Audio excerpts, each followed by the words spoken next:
الا اللہ حق لا الہ الا اللہ لا الہ الا اللہ حسبی ربی جل اللہ ما فی قلبی غیر اللہ نور محمد صلی اللہ لا الہ الا اللہ حق لا الہ الا اللہ لا الہ الا اللہ اول و آخر ہے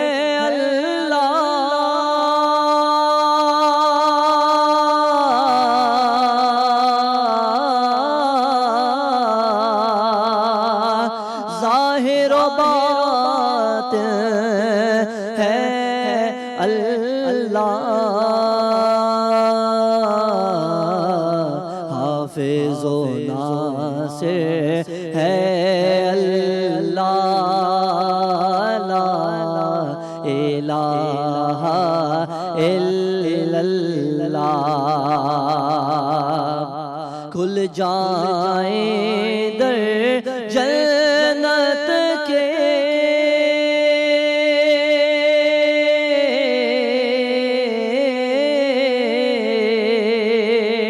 دوزخ کی سب آگ بجھے دل سے کوئی ایک بار کہے لا الہ الا اللہ حق لا الہ الا اللہ لا الہ الا اللہ محمد رسول اللہ ماشاءاللہ سبحان اللہ۔ بسم اللہ الرحمن الرحیم۔ تمام تعریفیں، حمد و ثنا، سب مدحتیں اس بزرگ و برتر کے نام جس کے قبضہ قدرت میں تمام جہانوں کے نظام۔ درود و سلام حضرت محمد مصطفیٰ صلی اللہ علیہ وآلہ وسلم، ان کی آل اور ان کے اصحاب پر۔ السلام علیکم ناظرین، میں ہوں آپ کی ہوسٹ ثنا امجد۔ آپ سب کو خوش آمدید کہتے ہیں، ویری گڈ مارننگ۔ آپ سب کو تمام دنوں کا سردار جمعہ بہت بہت مبارک ہو۔ اللہ تعالیٰ اس دن کی رحمتیں اور برکتیں سمیٹنے کی ہم سب کو توفیق دے۔ کہا تو یہ گیا کہ جو درخت سے گرنے والا پتا ہے نا، اس کا بھی وہ رب علم رکھتا ہے، وہ بھی اس سے چھپا ہوا نہیں۔ تو جو سب سے بہترین مخلوق ہے، جسے کہا گیا کہ تم اشرف المخلوقات ہو، ان کی آنکھوں سے گرنے والا آنسو، کیا رب ان آنسوؤں سے واقف نہیں ہوگا؟ وہ تکلیف جو ہم اپنے دل میں محسوس کرتے ہیں، وہ تڑپ جو ہم اپنے اندر بے چینی محسوس کرتے ہیں، وہ جو شاہرگ سے میرے اور آپ کے قریب ہے، جس نے کہا کہ میں اپنے بندے کو اس کی 70 ماؤں سے زیادہ محبت کرتا ہوں، تو کیا وہ ہمارے دلوں کا حال نہیں جانتا ہوگا؟ بے شک جانتا ہوگا۔ کہا گیا مایوس نہ ہو۔ دین کہتا ہے مایوسی کفر ہے، خودکشی حرام ہے، جینا ضروری ہے۔ ایک مسلمان ہونے کے ناطے زندگی سے زیادہ ہمارا موت پر یقین ہے، لیکن یہ جو سفر ہے زندگی کا، اسے برتنا، اسے اچھا گزارنا، اس کے لیے اللہ اور اس کے رسول صلی اللہ علیہ وآلہ وسلم کی ہدایات ہمارے پاس موجود ہیں۔ لیکن اس کے باوجود جب آج کے معاشرے میں ہمیں اس طرح کے قصے کیا بلکہ اس طرح کے انسیڈنٹ اور ایکسیڈنٹ سننے کو ملتے ہیں کہ ابھی پچھلے دنوں ایک بلڈنگ سے ایک شخص نے چھلانگ لگا دی اور خودکشی کر لی۔ ایک میڈیا ہاؤس کے ہی رپورٹر نے انہوں نے خودکشی کر لی مایوس ہو کر۔ ایک بچہ جو اسکول جاتا تھا پیرنٹس اس کو توجہ نہیں دے رہے تھے. ایک چھوٹے بچے نے بلڈنگ سے چھلانگ لگا کے خودکشی کر لی. ایک لمحے کو سوچا جائے تو شاید زندگی سے زیادہ قریب یا کہنا چاہیے کہ پسندیدہ چیز کسی انسان کو کوئی نہیں ہوتی, لیکن وہ اس قدر مایوس کیسے ہو جاتا ہے, وہ بھی رب سے, کہ وہ اپنی زندگی کو ختم کر دے. سو اس حوالے سے آج قرآن و احادیث ہمیں کیا حکم دیتے ہیں جب کرونا کی سچویشن میں لوگوں کے پاس نوکریاں نہیں ہیں, حکومت سے مایوسی جو ہے, ہر انسان مایوس ہو گیا کہ یہ کس طرح کی سچویشن ہے, مہنگائی اتنی زیادہ بڑھ گئی ہے, امید کیسے لگائی جائے, اس پر آج ہم بات کریں گے. ابھی آپ نے خوبصورت ہم سنی. اسد بھائی ہمارے ساتھ موجود ہیں. السلام علیکم, کیسے ہیں آپ؟ آپ کو خوش آمدید کہتے ہیں. بہت محترم شخصیت جو بارہا آتے ہیں, میری اور آپ کی رہنمائی فرماتے ہیں, قاضی احمد نورانی صاحب ہمارے ساتھ موجود ہیں. السلام علیکم, کیسے ہیں آپ؟ خیریت سے ہیں؟ الحمدللہ. پہلے تو ذرا مفہوم بیان کر دیجیے گا, مایوسی یہ جو لفظ ہے, یہ اس کا لغوی معنی کیا ہیں, اور پھر دین اس بارے میں کیا حکم دیتا ہے؟ بہت بہت شکریہ. آپ نے معاشرے کے ایک بہت اہم مسئلے کی طرف نشاندہی کی. اللہ تعالیٰ فرماتا ہے, بسم اللہ الرحمن الرحیم, قل یا عبادی الذین اسرفوا علی انفسہم لا تقنطوا من رحمت اللہ. مایوسی اصل میں انسان کی اس کیفیت کا نام ہے جب اس کی امیدیں ختم ہو جاتی ہیں. صحیح. لا تقنطو میں لفظ قنوت ہے, اور اس کو اصطلاحاً قنوتیت بھی کہا جاتا ہے. صحیح. انسان کی سوچ اور فکر کے زاویے اس قدر محدود ہو جائیں کہ وہ کسی مثبت امید کی طرف جانے کے بجائے بالکل اپنی زندگی سے مایوس ہو جائے. سب سے پہلی بات تو یہ کہ ایک انسان جو اللہ رب العزت کو اپنا رب اور مالک و خالق مانتا اور جانتا ہے, اس انسان کی سوچ میں اس دوسرے انسان کے مقابلے میں جو اللہ کو اپنا رب نہیں مانتا بہت زیادہ فرق ہونا چاہیے. بے شک ہونا چاہیے. یہی وجہ ہے کہ دنیا میں مسلمانوں میں خودکشی کی جو تعداد ہے وہ برائے نام دیگر ان معاشروں کے مقابلے میں جہاں اللہ رب العزت پر یقین نہیں رکھا جاتا, اس پہ ایمان نہیں لایا جاتا. صحیح.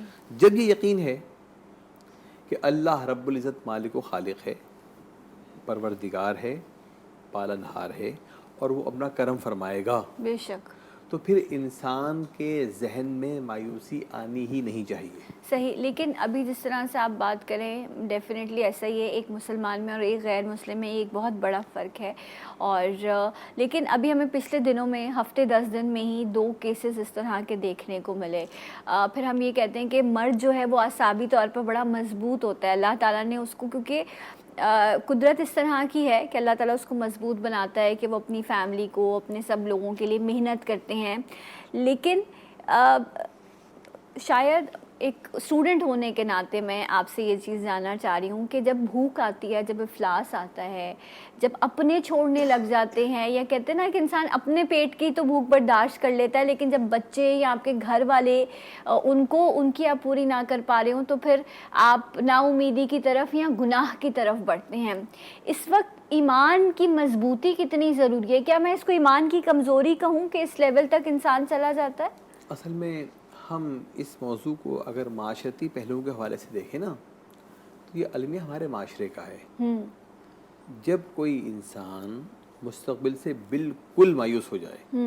اچھا, دوسرا المیہ کیا ہوتا ہے کہ بالعموم مرد ہوں یا خواتین, دیکھا گیا ہے, تجربہ یہ ہے کہ خودکشی کی طرف وہ جاتے ہیں جن کے بچے بھوک و افلاس کے مارے تڑپ رہے ہوں. 80% خودکشی کے واقعات میں ماں نے پہلے اپنے بچوں کو نہر میں پھینکا اور پھر چھلانگ لگا دی. جی. ماں اپنے 2 بچوں سمیت کنویں کے اندر کود گئی.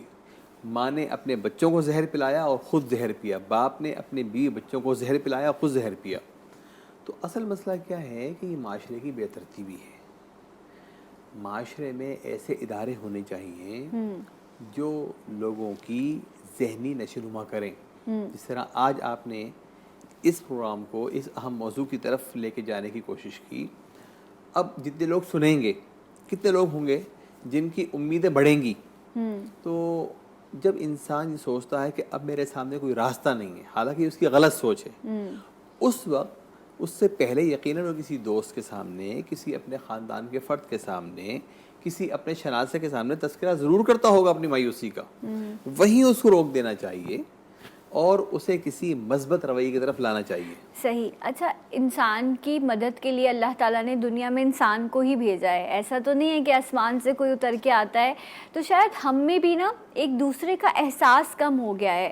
ہم دوسرے کو اپنے ارد گرد، جس طرح سے ابھی آپ بھی بیان کر رہے تھے قاضی صاحب، کہ ایسا نہیں ہوتا کہ کوئی ایک دن کسی کے ساتھ مشکل آئی اور وہ اگلے دن خودکشی کر لے. تو بھائی آپ کا کیا کہنا ہے؟ یہ معاشرتی رویہ اس طرح سے نا، ہمارے رشتہ دار یا دوست، ہم کہتے ہیں مشکل میں ہے تو اس کا مسئلہ ہے، ہمارا مسئلہ نہیں ہے، ہماری امیجیٹ فیملی ہے.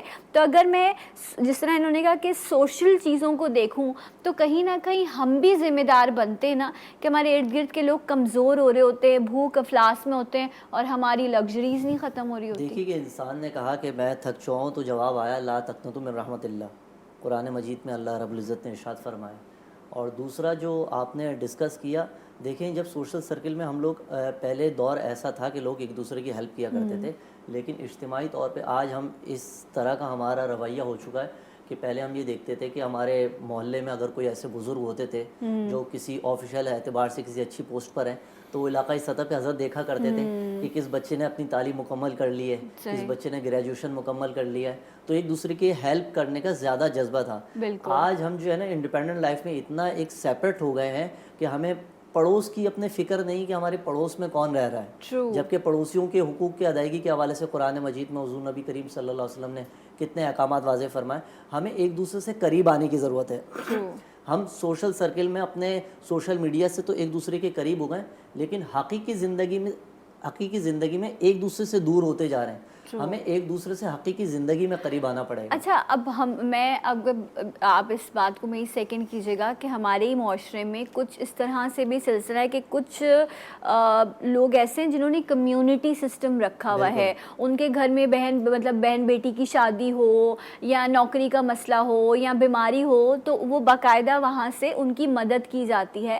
لیکن کچھ سوسائٹی میں ایسے بھی لوگ دیکھے جاتے ہیں جو کہتے ہیں کہ میرا بھائی اگر 2 روٹی کھانے لگ گئے تو میں جو فوراً اس کے سامنے سے رزق چھین لوں.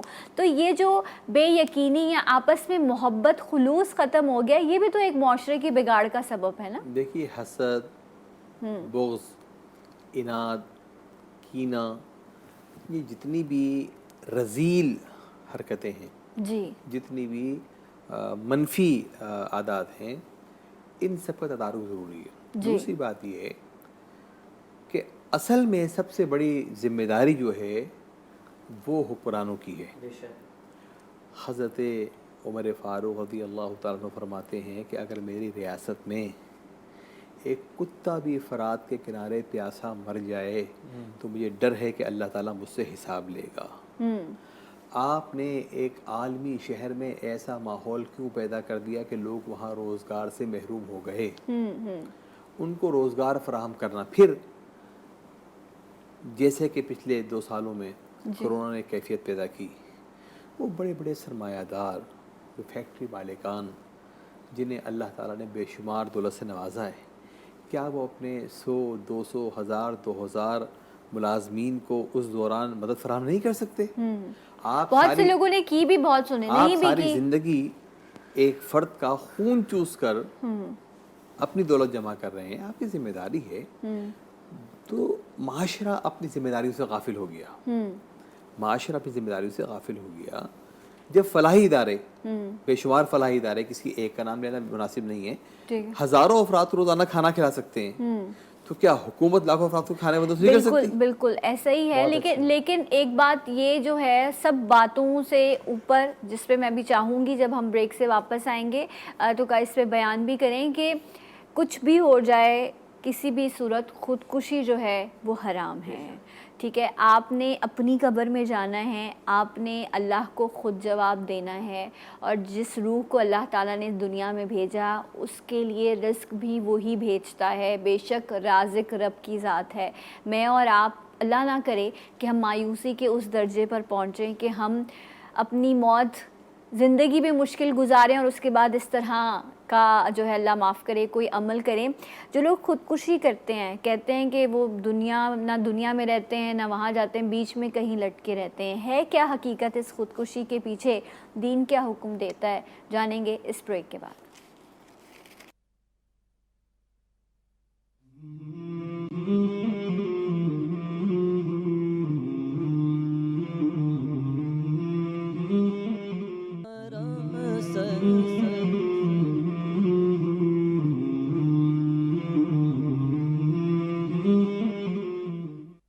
ہو کرم سرکار اب تو ہو گئے غم بے شمار. ہو کرم سرکار اب تو ہو گئے غم بے شمار. جانو دل تم پر فدا ہے دو جہاں کے تاجدار.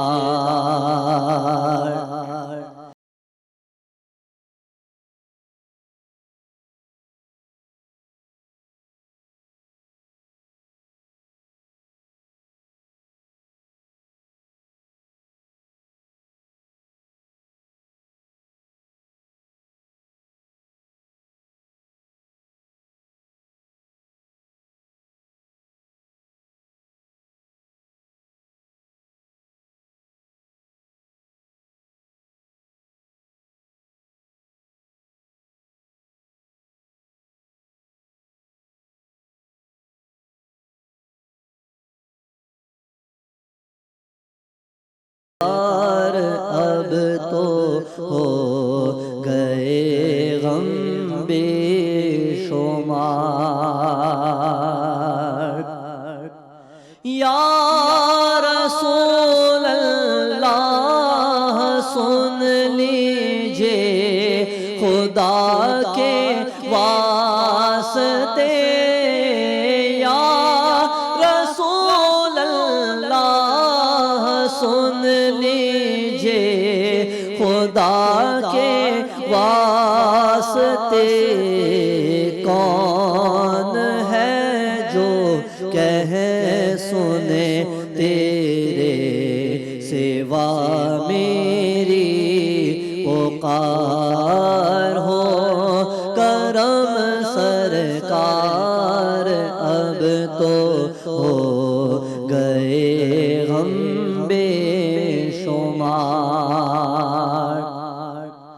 میں اکیلا اور مسائل زندگی کے بے شمار. میں اکیلا اور مسائل زندگی کے بے شمار. آپ ہی کچھ کیجئے نا اے شہ عالی وقار. آپ ہی کچھ کیجئے نا اے شہ عالی وقار. ہو کرم سرکار اب تو ہو گئے غم بے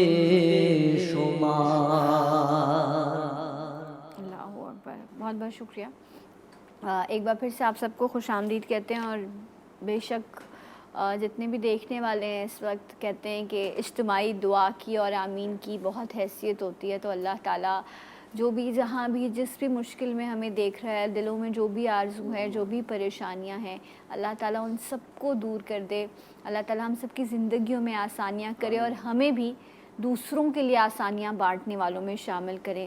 اکثر ہم صرف درگزر کر کے, معاف کر کے نا شاید کسی دوسرے کی بہت بڑی مشکل کو حل کر سکتے ہیں, لیکن ہم نہیں کرتے. ہم تھوڑا انا پرست بنتے ہیں. ہم کہتے نہیں میں تو اس منصب پہ ہوں, اس کرسی پر ہوں, اس کی لاج رکھنی ہے مجھے. ایک انسان پستی میں چلا جائے, وہ ختم ہو جائے, آپ کی انا کو تسکین ملنی چاہیے. یہ بات میں اپنے معاشرے میں دیکھتی ہوں, اور ہم اس طرح سے بہت زیادہ کرتے ہیں. خاص طور پر قاری صاحب جو کمزور انسان ہیں یا جن کو ہم تنخواہ دے رہے ہوتے ہیں, ہم یہ سمجھ رہے ہوتے ہیں ہم نے ان کو خرید لیا ہے. ان کی سیلف رسپیکٹ, ان کی عزت کو مجروح کرنا ہم اپنی ذمہ داری اور اپنا حق سمجھتے ہیں. حق سمجھتے ہوئے لوگ اس طرح کی چیزیں کر رہے ہوتے ہیں, اور اس وجہ سے بھی اکثر بہت سارے لوگ مایوسی کی طرف چلے جاتے ہیں. اور پھر ہم نے دیکھا کہ جس طرح سے خودکشی کے واقعات ہوئے, خودکشی کرنے کے والے کے لیے کیٹیگوریکلی بیان کیجیے گا دین کیا حکم دیتا ہے؟ انسان اس بات کو سمجھ لے کہ اس کی جان اللہ تبارک و تعالیٰ کی امانت ہے. بے شک. آپ اپنی مرضی سے اپنے کسی عضو کو بھی نقصان نہیں پہنچا سکتے. صحیح. چاہے کہ آپ اپنی زندگی کا خاتمہ کر رہے ہیں, اس کے معنی ہے کہ آپ اللہ تبارک و تعالیٰ کی سری نافرمانی کر رہے ہیں. اور احادیث مبارکہ میں جو مضمون آیا ہے کہ ایسے فرد سے اللہ تعالیٰ شدید ناراض ہوتا ہے اور اس کے لیے عذاب جہنم ہے. اس نے وقتی طور پر اپنے آپ کو بچانا چاہا کچھ مصائب سے, کچھ مصیبتوں سے. یہ حوادث, یہ مصیبتیں عارضی تھیں جو دور ہو سکتی تھیں, لیکن اس نے ایک دائمی عذاب کا شکار کر لیا اپنے آپ کو. تو ہرگز یہ سوچنا کہ وہ خودکشی کر کے اپنے آپ کو سنبھال لے گا, پھر اللہ تبارک و تعالیٰ کی رحمت سے مایوس ہو رہا ہے وہ بجائے اس کے کہ خودکشی کی طرف جائے, نافرمانی کی طرف جائے یا کسی برے عمل کی طرف جائے, وہ اللہ تعالیٰ کی بارگاہ سے پر امید رہے. اللہ تعالیٰ کرم فرماتا ہے, حالات بہتر فرماتا ہے. اور اس بات کو سمجھ لے کہ اگر اس نے یہ بہانہ اختیار کیا کہ میرے بچے بھوکے تھے, اب اس کے بعد کیا ہوگا؟ اگر بالفرض محال گھر میں کوئی معاملہ تھا, ادائیگی یوٹیلیٹی بل سی نہیں ہو رہی تھی, کھانے پینے کی اشیاء نہیں تھی, ہفتے میں 10 دن میں کہیں سے چاہے خیرات ہی مل جاتی, کہیں سے کسی کام کرنے کے قابل ہو جاتا, کہیں مزدوری مل جاتی, کوئی امید تو تھی. اس نے تو امیدوں کے دروازے بند کر دیے. اس نے اپنے آپ کو بھی ہلاکت میں ڈالا اور اپنے پورے خاندان کو بھی آسرا چھوڑ دیا. تو یہ تو اس نے غلط فیصلہ کیا. تو اچھی طرح سمجھ لیں کہ خودکشی کسی بھی مسئلے کا حل نہیں ہے. تو پھر ہمارے ہاں یہ جو ہم ڈوریمون اور اسپائڈر مین کی کہانیاں سناتے ہیں, اگر ہم نے یہ کہانی سنائی ہوتی کہ یہاں 313 تھے اور آگے تعداد بہت زیادہ تھی اور غیب کی مدد آئی, کیونکہ جذبہ ایمانی موجود تھا, یہ پتہ تھا کہ اللہ کی راہ میں لڑ رہے ہیں اور اللہ مدد کرے گا. تو یہ میرے لیے بھی اور آپ کے لیے بھی ہے کہ ہمیں اس طرح کے واقعات, اپنی ہسٹری خود بھی سننی چاہیے, بارہا اپنے بچوں کو بھی سنانی چاہیے. جو سنی ہوئی چیز ہوتی ہے نا, وہ کہیں نہ کہیں ذہن میں رہ جاتی ہے, وہ اثر کرتی ہے, دلوں میں بھی رہتی ہے. اکثر مشکل وقت میں وہ باتیں یاد آ جاتی ہیں آپ کو, اور پھر آپ کو شاید اس سے رہنمائی یا آپ کو ایک رستہ ملتا ہے. مطلب یہ بھی تو معاملات ہیں نا کہ ہم نے شاید نہ دین کو ویسے جانا نہ پڑھا کہ ہمیں امید مل سکے. دوسری چیز یہ کہ ابھی جس طرح سے آپ بیان کر رہے تھے, یہاں ایک اور بھی معاملہ اس طرح سے ہے کہ لوگ محنت بھی نہیں کرنا چاہتے, محنت بھی نہیں کرنا چاہتے, سبب بھی نہیں ڈھونڈتے, بس کہتے نہیں ہو رہا, میرے تو نصیب میں ہی نہیں ہے, میں تو کچھ کر ہی نہیں سکتا. یہاں آ کے اللہ نے رزق کا تو وعدہ کیا, لیکن اللہ نے یہ تو کہا کہ رزق کی تلاش میں نکلو. المیہ کیا ہے کہ ہم نے اپنے اوپر ایک اسٹینڈرڈ طاری کر لیا ہے.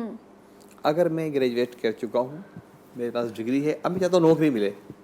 اس شہر میں اتنے وسائل ہیں کہ آپ 1-2 ہزار روپے کسی سے ادھار لے کر کوئی کھانے پینے کی چیز لے کر کسی اسکول کے سامنے بیٹھ جائیں, 2 دن کے اندر اس رقم کے علاوہ اتنی رقم آپ کے پاس ہوگی کہ آپ 2-3 افراد کے کھانے کا بآسانی بندوبست کر سکتے ہیں. الحمدللہ. اس شہر کے اندر آپ کچھ نہ کریں, ایک ڈبے میں پانی لے کر اگر پہیوں کو دھونا شروع کر دیں تو شام کو آپ کی جیب میں 500 روپے ہوں گے. بالکل ایسے. آپ صرف ایک کپڑے سے گاڑی صاف کرنا شروع کر دیں.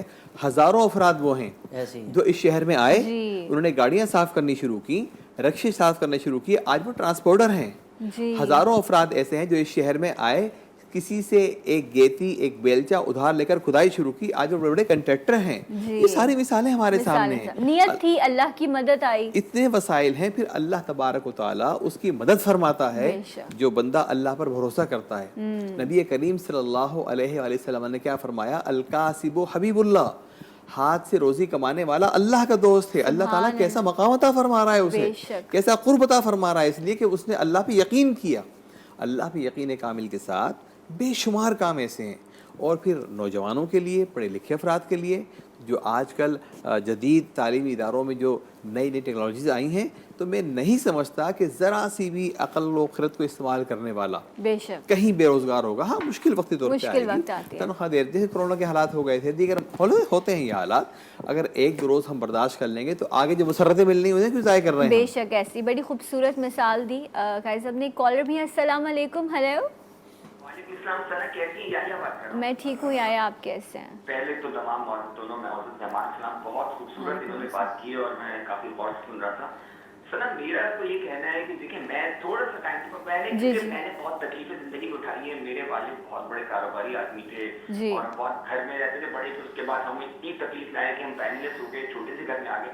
لیکن میرے والد نے مجھے ایک بات سکھائی کہ دیکھو بیٹا, آپ اپنی جو بھی اللہ نے دیا ہے نا, اور اللہ نے کچھ لیا ہے تو اس پہ شکر ہی ادا کیا کرو. اگر آپ نیچے کی طرف دیکھو گے تو آپ کو بہت ساری چیزیں اپنے نظر اچھی جاتا ہے. ایون میرے 2 بھائی کی ڈیتھ ہوئی. میرا کہنے کا مقصد ہے کہ میں نے مایوسی کبھی اختیار نہیں. مجھے لوگ میری مثالیں دیتے ہیں کیونکہ میری والدہ 23 سال بستر پڑے, میرا بھائی 3.5 سال ٹراما میں پڑا رہا, لیکن میں نے کبھی بھی مایوسی نہیں اختیار کی, لوگوں سے تعلق رکھا اور اللہ سے ہمیشہ روحانیت کا پہلو اختیار کیا. میرا سوال اس سے یہ کیونکہ لوگ خودکشیاں آج تک کر رہے ہیں اور آپ نے بڑی اچھی بات کی. میرا کاروبار اگر میں کر رہا ہوں تو آج کل جو کاروبار آن لائن میں بہت فرق ہو گیا, ہمارے کاروبار میں فرق پڑا ہے, لیکن ہم اس کو اڈاپٹ کس طرح کرتے ہیں کیونکہ ہمیں یہ یقین رکھتا ہے کہ جو بھی ہو جائے رزق اللہ نے دی. اگر یہ روحانیت کا پہلو ہم پر ختم ہو جائے, جیسے نہیں ہے تو خودکشیاں اتنی کر لیتے ہیں, امیر بھی کر رہے ہیں, غریب بھی کر رہے ہیں. لیکن اگر ہمارے گھروں میں وہ ماحول کس طرح کریٹ کرے کہ ہمارے بچے ایک روحانی کی طرف بھی چلے جائیں, صرف دنیاوی چیزوں پہ پڑھتے ہیں, مایوسی کی طرف جاتے ہیں, میرا اگر رزلٹ اچھا نہیں آیا, میں اگر اچھی ڈگری نہیں لے سکا تو میں کچھ نہیں کر سکوں گا, یہ کیسی چیز ختم کرتے ہیں. صحیح, رائٹ. بہت بہت شکریہ آپ کی کال کا.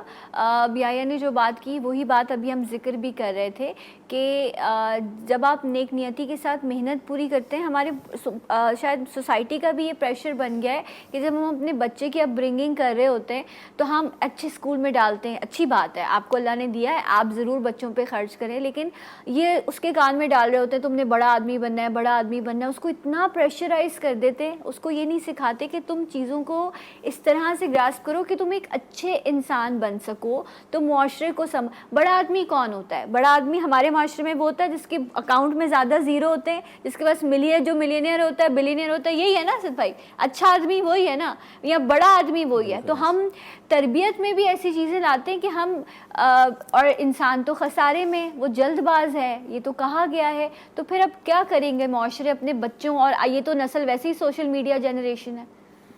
دنیا کے سب سے عظیم, سب سے بڑے فرد اور تمام دنیا کے سکھانے والے معلم کے لیے قرآن نے کہا انکا لعلی خلق عظیم. بے شک آپ حسن اخلاق کے عظیم درجے پہ بے فائز ہیں. شک ایسا ہی ہے. بڑا آدمی وہ ہے جس کے اخلاق اچھے ہیں, بڑا آدمی وہ ہے جس کا کردار اچھا ہے, بڑا آدمی وہ ہے جسے دیکھ کر انسانوں کو خوشی ہو. سبحان اللہ. ایسا فرد بڑا آدمی کیسے ہے کہ اس کی دولت کے نشے سے معاشرہ خراب ہو جائے, اللہ اکبر, اس پر یہ الزامات ہوں کہ اس نے دولت جائز یا ناجائز طریقے سے کمائی ہے, اس کی وجہ سے معاشرے میں کئی افراد پسماندگی کی طرف چلے جائیں. نہیں, وہ بڑا آدمی ہے ہی نہیں, وہ تو اتنا چھوٹا ہے کہ وہ معاشرے کو تباہ کرنے والا ہے. بڑا آدمی وہ ہے جس کے کردار سے, جس کے رویے سے سب سے پہلے اس کے اہل خانہ مطمئن ہو, اس کا محلہ مطمئن ہو, وہ معاشرے کا ایک مضبوط فرد ہو سکتا ہے کہ ایک گلی کے کونے پر بیٹھ کر جوتے گانٹنے والا ایک بہت بڑا آدمی ہو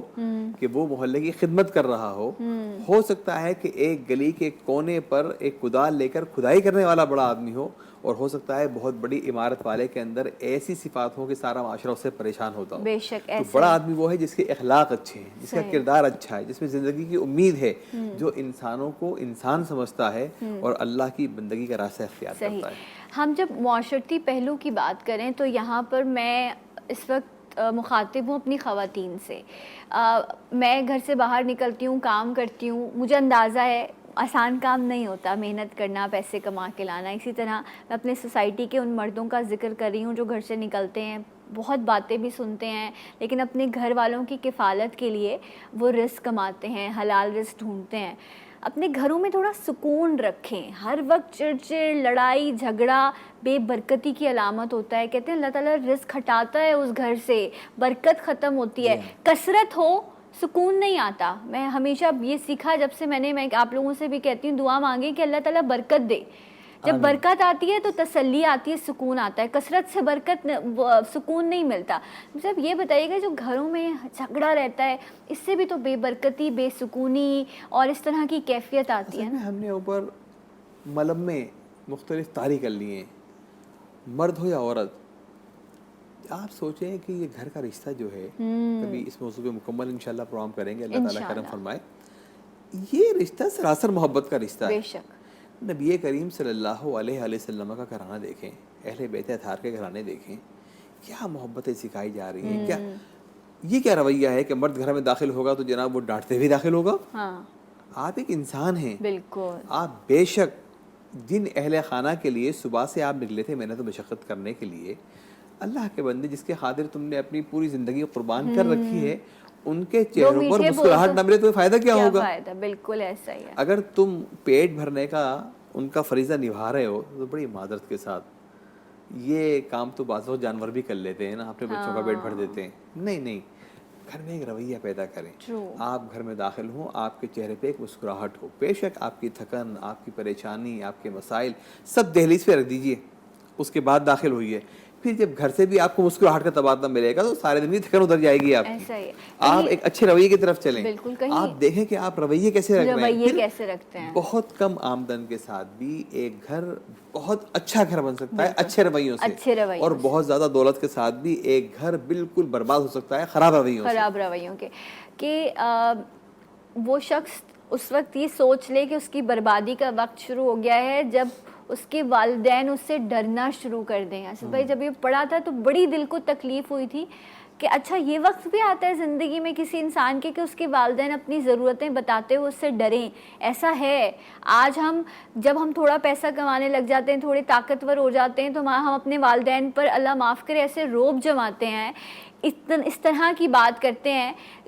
یہ 10 جگہوں پہ جانا, اس در چلے جاؤ, اس در چلے جاؤ, میرا کاروبار نہیں چل رہا, میرے گھر میں یہ ہے. وہ جو اللہ تعالیٰ نے آپ کو والدین دیے ہیں, ماں دیے ہے, ان کی دعا لیں. ان کی دعا سے تو کہتے ہیں کہ قسمتیں بدل جاتی ہیں. ہم نے اپنے طریقہ کار غلط کر دیے جس کی وجہ سے بہت سارے مسائل ہوئے. اس پہ بھی میں جانوں گی. ایک کالر شامل کر لیتے ہیں. السلام علیکم. ہیلو. میں فیاض الرحمان نارتھ کراچی سے. میں مولانا صاحب سے عرض کرنا چاہتا ہوں کہ جو خودکشی کرنے والے کے بعد زندہ رہ جاتے ہیں ان کی بھی تو ذمہ داری ہے کہ وہ اس کو اس حد تک مایوسی کے شکار ہونے میں کیوں مدد نہیں کر کے اس کو مایوسی سے بچانے کے کردار ادا کرا. اور دوسرا یہ کہ جو ہمارا پہلے ایک طریقہ تھا کہ گھروں میں فاتحہ کے نام کے اوپر کھانا نکالا جاتا تھا اور وہ غریبوں کو کسی نہ کسی طریقے پہ پہنچ جاتا تھا, اس کو شرک اور بدعت کے نام پہ بند کر کے ہم نے شاید یہ راستہ کھول دیا. آج ہم گھروں میں کھانا نہیں پہنچا رہے, جس کی وجہ سے ہمارا پڑوسی اور ہماری نادانستگی میں بھوک کا شکار ہو کے خودکشی کی طرف چلا جاتا ہے. میں یہی عرض کرنا چاہتا ہوں. جی بہت بہت شکریہ. آپ کی بات سے مجھے یہ بات یاد آئی, میری نانی کہتی تھی فریج آ گیا نا جب سے تعلق ختم ہو گئے. پہلے کھانا بچتا نہیں تھا, پڑوسیوں کیا گیا, ادھر گیا, بانٹ دیا گیا. حضور نبی کریم صلی اللہ علیہ وسلم نے بھی فرمایا کہ جب تم اپنے گھر میں کوئی شوربہ بنایا کرو تو تھوڑا سا پانی کا اس میں اضافہ کر لیا کرو, کہ اس سے یہ ہوگا کہ جب تمہارے پڑوس میں اس کی خوشبو جاری ہوگی تو تھوڑا سا تم سالن اپنے پڑوس میں بھی بھیج دو. تو یہ چھوٹی چھوٹی چیزیں تھیں جس سے ہم آج بہت دور ہو گئے. اور یحییٰ صاحب کی کچھ باتیں مجھے اتنی اچھی لگی تھیں کہ دیکھیں حضور نبی کریم صلی اللہ علیہ وسلم سے ایک صحابی رسول صلی اللہ علیہ وسلم نے فرمایا کہ یا رسول اللہ صلی اللہ علیہ وسلم بھوک بہت شدید ہے. اور بھوک کی وجہ سے انہوں نے اپنا قمیض اٹھائی تو انہوں نے دیکھا کہ ایک پتھر باندھے ہوئے, تو رسول کریم صلی اللہ علیہ وسلم کی آنکھیں نم ہو گئیں. اور حضور نبی کریم صلی اللہ علیہ وسلم نے فرمایا تم نے ایک پتھر باندھا ہوا ہے, میں نے 2 دن سے کچھ نہیں کھایا, میں نے 2 پتھر باندھے. تو صبر و استقامت قناعت پسندی ہم میں سے نکل گئی ہے. مسئلہ ثنا دیکھیں یہ ہے, آج اگر ہماری انکم 50,000 کی ہے نا تو ہمارے ایکسپینسز 1 لاکھ روپے کے ہیں. 1 لاکھ. ٹرو. ہم ایسیسریز اپنی بڑھاتے جا رہے ہیں ڈے بائی ڈے, اس میں کمی نہیں کر رہے ہیں. تو مسئلہ یہ ہے کہ ہم اسی وجہ سے معاشرے میں اس کی ٹوپی اس کے سر بھی کر رہے ہیں, اس کا لے اس کو دے, بہت ساری چیزوں میں لگے ہوئے ہیں. بات یہ ہے کہ جو بڑے فرماتے تھے نا کہ قناعت پسندی کی چادر اختیار کرو, کہ بیٹا جتنے پاؤں ہوں اتنی چادر اتنے پاؤں پھیلاؤ, تو ہم اس سے کہیں تھوڑا سا نا آگے نکل گئے ہیں, جس وجہ سے ہم پریشانیوں کا شکار ہیں. اصل میں ہم نے رزق اور برکت میں جو ایک تناسب ہے نا, میں عرض کروں کہ ایک نوجوان ایک اللہ کے نیک بندے کے پاس جاتا اور کہتا کہ دعا کریں میرا رزق بڑھ جائے. وہ کہتے بیٹا اللہ پہ توکل کرو. کچھ عرصے کے بعد گیا تو بہت خوش کہ جی بڑا کرم ہو گیا. کہ کیا ہوا؟ کہا پہلے میری ایک دکان تھی, اب 2 دکانیں ہو گئیں, میرا کاروبار دگنا ہو گیا. ان بزرگ نے کہا کہ بیٹا رزق وہی ہے, مشقت بڑھ گئی. رزق وہی ہے, مشقت بڑھ گئی. جو ہمارے کالر نے بات کی بہت اہم بات ہے, ہمارے یہاں ایک رویے تھے. شب جمعہ آئی, کھانا تقسیم ہو رہا ہے, جی موسم کا پہلا پھل آیا, تقسیم.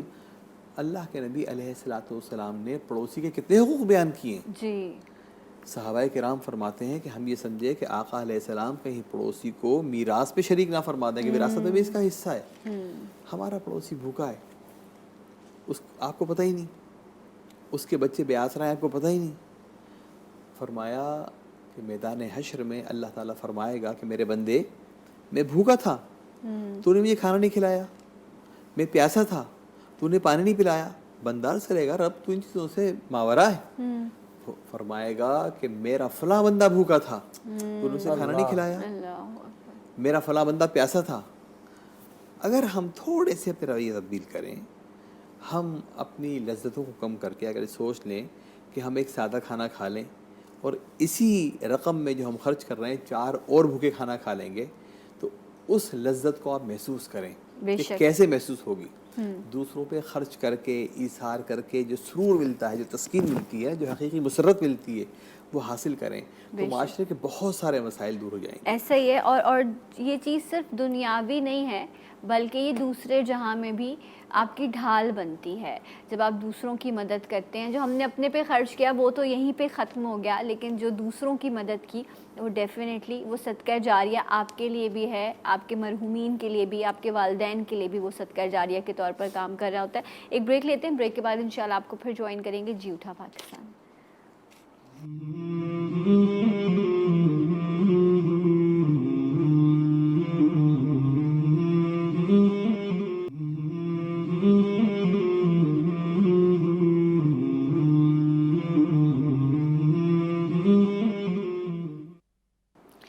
جی ناظرین, ایک بار پھر سے آپ سب کو پروگرام میں خوش آمدید کہتے ہیں.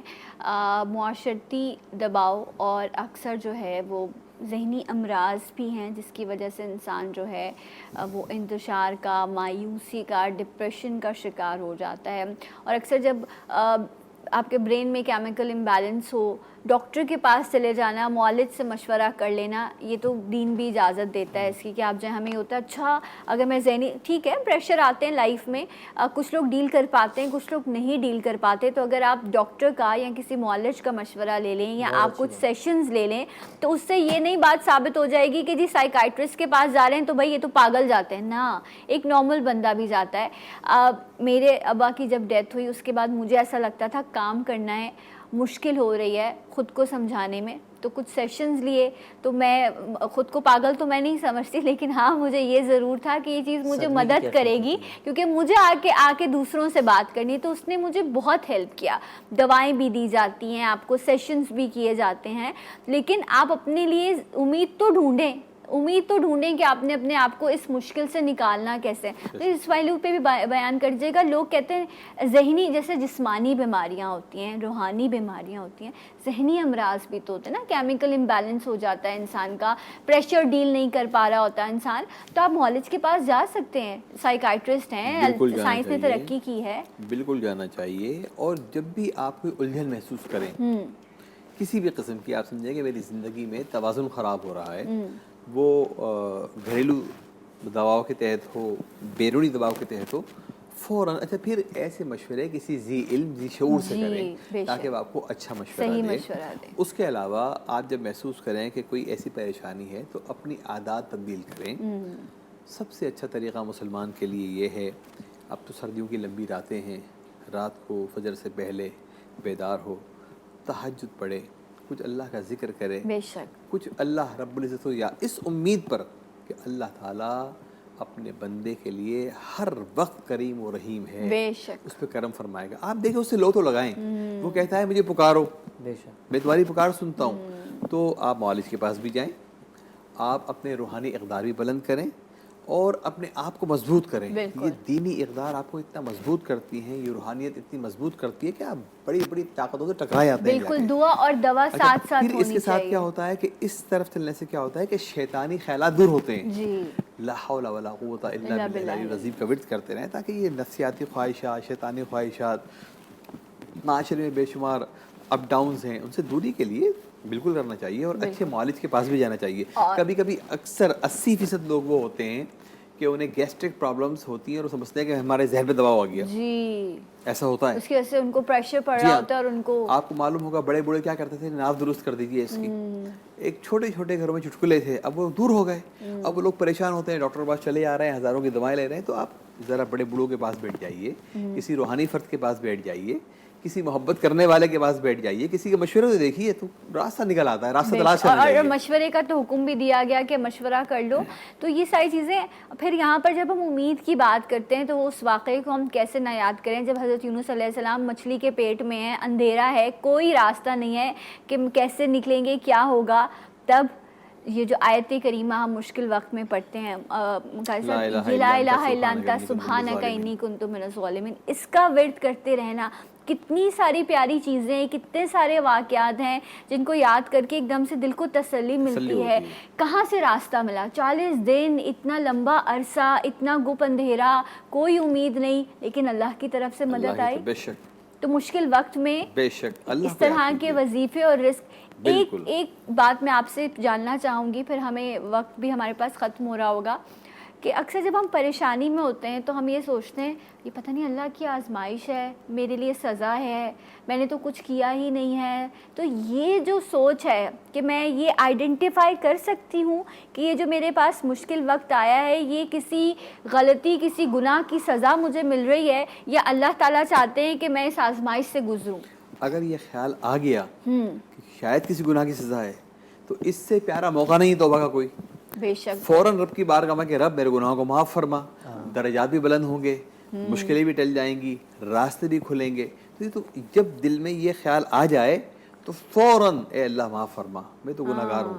اللہ رب العزت اپنے بندے کے ہر گناہ کو معاف فرماتا ہے. جو آیت شروع میں نے آپ کے سامنے پیش کی تھی، لا تقنطوا من رحمت اللہ، یہاں تو مفسرین فرماتے ہیں کہ اللہ تعالیٰ مشرکین کے گناہ معاف فرما دے گا. بڑے بڑے گناہ کبیرہ اللہ تعالیٰ معاف فرما دے گا. اس کی رحمت سے کوئی بعید نہیں ہے، اس کا فضل ہے. اس کے فضل پہ ہمیشہ انسان یقین کامل رکھے اور یہ سوچے کہ رازق وہ ہے، خالق وہ ہے، راستے نکالنے والا. میرا کام تلاش کرنا ہے. صحیح. میں اس مقام تک نہیں پہنچ پا رہا جہاں میرا رزق ہے. رزق میرا رکھا ہوا ہے. جب زندگی دی ہے تو رزق بھی ہے. اسی طرح جب اولاد دی ہے تو اولاد کا رزق بھی ہے. رزق اس کے ذمے ہے. میں اس مقام تک پہنچ جاؤں. اے اللہ مجھے وہ راستہ بتا دے پہنچنے کا بس. ہاں.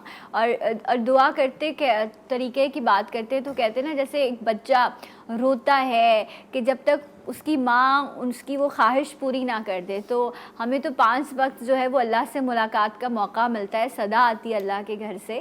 سو جب ہم وہاں حاضر ہوتے ہیں تو پھر ایسے ہی اللہ کے آگے بھی بچے کی طرح گڑ گڑائیں اور روئیں کہ جو ہمیں چاہیے وہ ہمیں حاصل ہو جائے. وہ شاہ رگ سے قریب ہے. اس میں ہم نے اپنے لیے خود بھی راستے تلاش کرنا چھوڑ دیے تو پھر ہم اس لیول تک آ گئے. آخر میں کیونکہ وقت کم ہے، میں آپ دونوں سے چاہوں گی کوئی پیغام جو آپ لوگوں تک بس پہنچائیں. پیغام کیا، وہ بات میں کرنا چاہوں گا جس کی برکتیں میں نے خود زندگی میں دیکھی ہیں. جی ضرور. بات یہ کہ حضور نبی کریم صلی اللہ علیہ وسلم نے فرمایا کہ شب جمعہ اور جمعہ کے دن مجھ پر کثرت سے درود پڑھا کرو. سبحان اللہ. اس دن تمہارا درود میں اپنے کانوں سے خود سماعت کرتا ہوں. سبحان تو جو اللہ. درود پڑھتا ہے تو اس کی پریشانیوں سے بھی انسان بچتا ہے.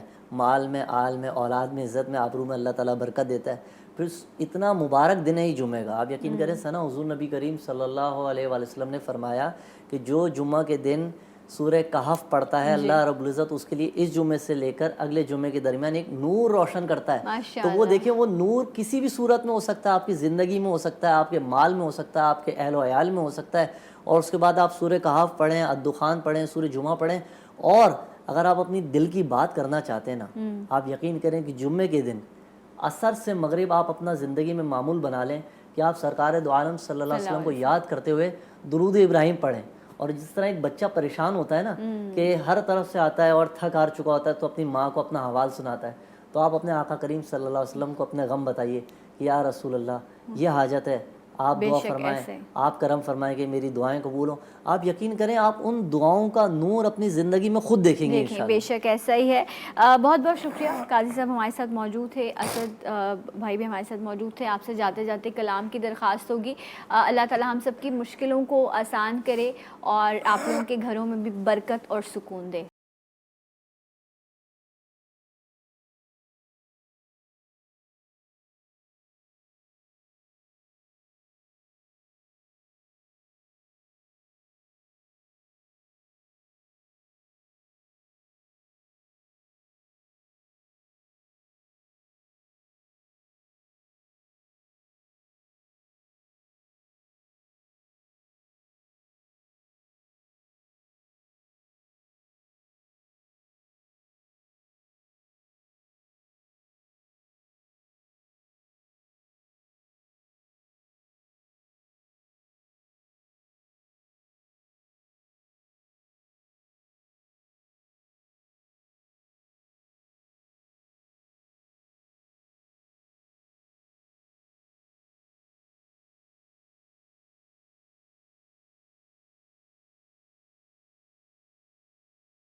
نہ مانگوں گا تجھ سے تو مانگوں گا کس سے, تیرا ہوں میں تجھ سے دعا مانگتا ہوں.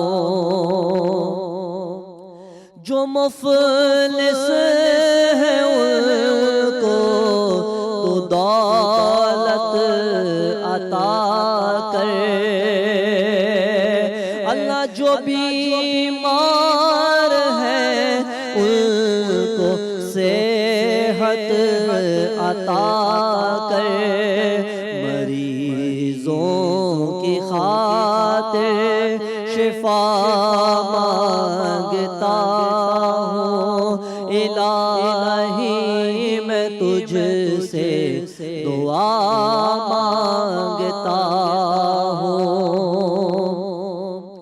ہوا ہے نہ مایوس تیرا سوالی, گیا تیرے در سے نہیں کوئی خالی. ہوا ہے نہ مایوس تیرا سوالی, گیا تیرے در سے نہیں کوئی خالی. یہاں جتنے بھی ہیں میں ان کی طرف سے الہی میں تجھ سے دعا مانگتا ہوں.